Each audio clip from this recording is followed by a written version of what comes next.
आपको आज जानना है कि आज की रात संभव है कि दुनिया के बहुत से हिस्सों में या कल तक दुनिया के बहुत से हिस्सों में एक ऐसा तूफान टकराने की उम्मीद की गई है जो कि सूरज की तरफ से चल के आया है। सामान्यतया जब भी आप तूफान या साइक्लोन शब्द सुनते हैं तो उसका सीधा सा अर्थ यह निकालते हैं कि वो कहीं ना कहीं से समुद्र से पृथ्वी की तरफ चल रहा होगा या पृथ्वी पर ही कहीं से कहीं जा रहा होगा, लेकिन धरती पर ही कहीं से कहीं जा रहा होगा।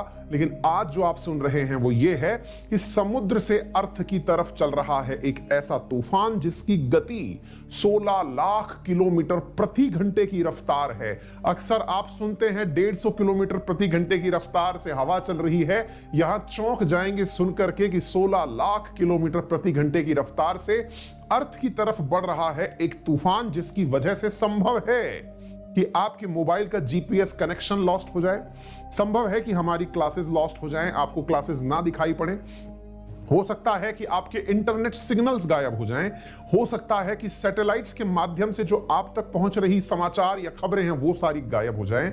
यह भी संभव है कि जो इंटरनेट या फिर टीवी के अंदर जो DTH direct to home services satellite से आ रही हैं वो गायब हो जाएं। बहुत से क्षेत्रों में संभव है कि इलेक्ट्रिसिटी का पावर कट हो जाए। यह भी संभव है कि मोबाइल की बैटरियां ब्लास्ट हो जाएं। यह भी संभव है कि आप लोग जिस शहर में रह रहे हैं वहां बिना बिजली के भी मोबाइल चार्ज होते रहें। अब आप पूछेंगे इतनी खतरनाक न्यूज है और हमें अब पता चल रही है, क्या सरकार ने इसकी कोई तैयारी नहीं की है? क्या है ये पूरी कहानी? और अगर ऐसा है तो आपको तो पता है, बाकी कहीं तो सुनाई नहीं दे रहा है। ये ऐसा क्यों है?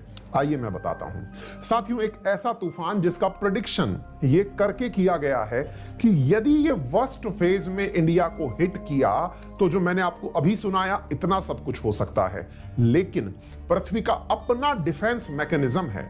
अगर वो डिफेंस मैकेनिज्म सही से काम करता चला गया जैसे वो आज तक करता आया है तो हमें शायद ये पता भी ना चले कि हमें तूफान टच कर गया। पृथ्वी का अपना एक डिफेंस मैकेनिज्म है जो इसे बचाएगा। फिर आप पूछेंगे कि बच ही जाएगा तो फिर पढ़ क्यों रहे हैं? क्योंकि भाई साहब अब तक 3 बार ऐसा हुआ है कि पृथ्वी का ये डिफेंस मैकेनिज्म फेल मार गया, और जब ये डिफेंस मैकेनिज्म फेल मारा उन दिनों जो घटनाएं हुई वो मैंने आप लोगों को आज बता दी हैं। तो उम्मीद करिए कि पृथ्वी आपको बचाने में फिर से कारगर होगी। सवाल बनता है, ये आफ्टर ऑल सोलर स्टॉर्म है क्या और इसकी वजह से होने वाला है क्या? साथियों, आप मेरे सामने जिसे देख रहे हैं ये है सूरज, और सूरज के साथ में साथियों इस प्रकार की लपटें बाहर निकलती रहती हैं। जरा इस दृश्य को देखें और एहसास करें, ये बिल्कुल वैसे है जब हम सूरज को इतना दूर से देखते हैं तो नहीं देख पाते।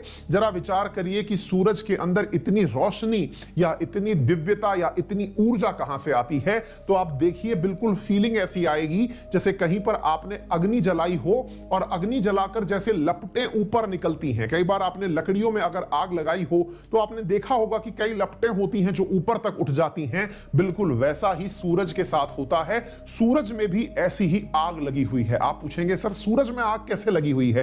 क्या वहां ऑक्सीजन है क्या? अरे नहीं भाई, वहां पर हाइड्रोजन आपस में मिलकर के हीलियम का निर्माण कर रहे हैं।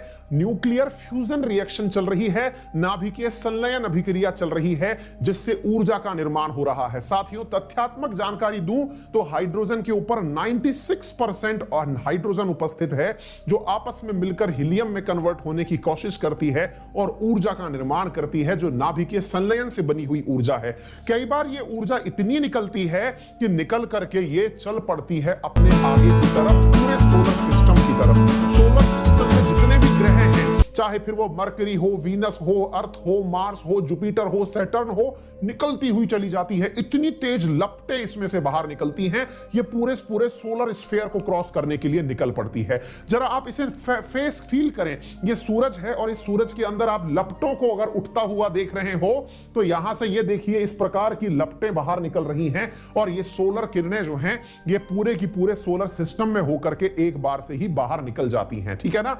अब सोच के देखिए, जब ये सोलर लपटें बाहर निकली तो ये सोलर लपटें अर्थ की तरफ बढ़ी। जब अब अर्थ की तरफ बढ़ते हैं तो अब अर्थ का सेल्फ डिफेंस मैकेनिज्म सुनिए, यानी कि अर्थ जैसे इंसानों के लिए ही रहने के लिए बनी हो। तो साथियों, कहानी कुछ यूं है कि जब आप अर्थ को देखते हैं तो अर्थ को रोटेट होता हुआ देखते हैं। अपनी अक्ष पर पृथ्वी घूम रही है, अर्थ के कोर में मैग्नेट के रूप में आयरन भरा हुआ है और उस आयरन के कारण साउथ पोल से नॉर्थ पोल की तरफ आप ये मैग्नेटिक फील्ड ट्रेवल होता हुआ देख रहे हैं।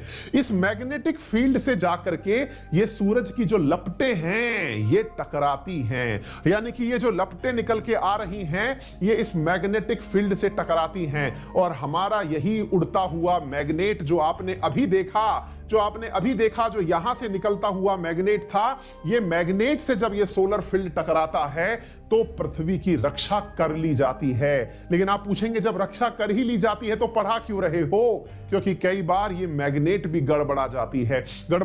से मतलब है कि इसका भी मामला हिल जाता है और हिलने का परिणाम ये निकलता है कि पृथ्वी में, आपको मैं तिथि वाइज बताऊंगा कब कब क्या क्या कांड हुआ है, सारी बातें मैं आपको बताऊंगा। जरा आप इसे देखिए, जैसे फिल्मों में आप देखते हैं यहां पर से कोई गोला निकला और निकल करके वो पृथ्वी की तरफ चला और पृथ्वी के मैग्नेट से 16 लाख किलोमीटर प्रति घंटे की रफ्तार से टकराने के लिए निकला है। साथियों, नासा का कहना है कि इसकी रफ्तार और भी बढ़ सकती है। इस बात को आप देखें तो आपको देखना होगा कि सूरज की तरफ से निकली हुई ये जो लपटें हैं ये मैग्नेटिक फील्ड से टकराती हैं कि नॉर्थ पोल की तरफ जो है वो अरोरा बोरियोलिस होता है, चमकती हुई किरणें, और साउथ पोल की तरफ अरोरा ऑस्ट्रियोलिस होता है।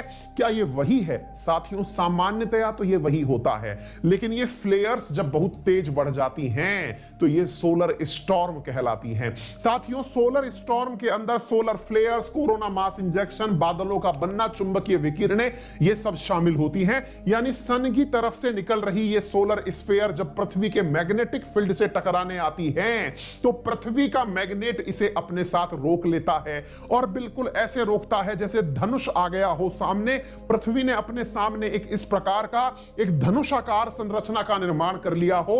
यह संरचना आप जो देख रहे हैं इसे ही हम बो शॉक कहते हैं। बो बोले तो धनुष है और शॉक बोले तो झटका है। ये जो आकर के यहां से टकराने वाली संरचना आपने देखी है इसे आप बो शॉक इफेक्ट कहते हैं और ये बो शॉक इफेक्ट पृथ्वी पर आने वाले इस प्रभाव को केवल पोल पर दिखाई देने लगता है, हमें सामान्यतया अर्थ की अन्य जगहों पर दिखाई नहीं पड़ता हुआ दिख रहा है। 1989 के अंदर यह तूफान कनाडा के अंदर एक बार तबाही मचा चुका है।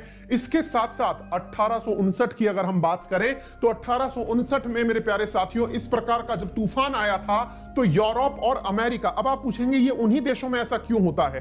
क्योंकि ये टुवर्ड्स पोल्स हैं, यानी कि नॉर्थ पोल की तरफ स्थित देश हैं, इसलिए यहां पर ऐसा हुआ। तो नॉर्थ अमेरिका में, अमेरिका और यूरोप के अंदर उस समय टेलीग्राफ चला करता था, टेलीग्राम नहीं, तो टेलीग्राफ का नेटवर्क नष्ट हो गया था 1859 में इस तरह के तूफान के कारण। साथ में कईयों ने तो ऐसा तक कहा, कुछ ऑपरेटर्स का तो यह तक कहना था कि उन्हें इलेक्ट्रिक झटके भी आए थे तूफान के कारण। कई तो बैटरी के इक्विपमेंट ऐसे थे जो बिना बिजली के काम कर रहे थे। साथियों, रोशनी कई शहरों में अमेरिका में इतनी नोटिस की गई जितनी डे लाइट में नहीं थी। लोगों ने रात के अंधेरे में अखबार पढ़ लिया, इतना तेज सूरज की रोशनी उनको चमकती हुई दिखाई दी थी। यह साथियों 11 साल का सर्कल है, 11 साल के अंदर यह इतना भयानक होकर निकलता है। अभी 11वां साल नहीं है, 2024 में इसका 11वां साल है। अक्सर यह आता है लेकिन यह पृथ्वी के मैग्नेटिक फील्ड से सुरक्षित कर लिया जाता है। उम्मीद है कि इस बार भी सब सुरक्षित रहे, लेकिन अगर कुछ ऐसा होता है तो हम लोगों ने आपको पहले ही जानकारी दे दी है। अगर कुछ ऐसा हुआ तो आप उससे समझदारी पूर्वक समझ लेंगे। आपको पता होगा कि पृथ्वी के अंदर हो सकता है आकाश में लाइट चमकती हुई दिखाई दे, भारी वायुमंडल गर्म हो जाए और इसकी वजह से साथियों संभव है कि अगर यह तूफान अपनी अति तक पहुंचा तो जो सामान्य तूफान पृथ्वी पर आर्थिक नुकसान करते हैं, जो हमारे तूफान समुद्रों से उठ के आते हैं, उससे कहीं 20 गुना ज्यादा तक तूफान ये तबाही मचा सकता है। तो आज की रात होना है क्या, ये तो तूफान बताएगा। हमने तो आपको पहले पूर्व जानकारी दे दी है। खुशी इस बात की मना सकते हैं कि आप उस क्षेत्र में हैं जहां पर इसका सीधा प्रभाव नहीं पड़ेगा। अगर पड़ता है तो उत्तरी ध्रुव और दक्षिणी ध्रुव की तरफ पड़ेगा। यह रविवार और सोमवार को आने वाला तूफान था, क्योंकि अमेरिका हमसे 24 घंटे पीछे चल रहा है, तो वहां पर आज यह तूफान हो सकता है या कल यह तूफान हो सकता है। तो ये थी सारी जानकारियां। उम्मीद है आप लोगों को प्रॉपर तरीके से सारी बातें बेहतरीन तरीके से समझ में आ गई होंगी। अगर आपको ये जानकारी पसंद आई हो तो वीडियो को लाइक करना और शेयर करना बिल्कुल ना भूलें और अपने सभी साथियों को इस चैनल को सब्सक्राइब करने के लिए भी कहें।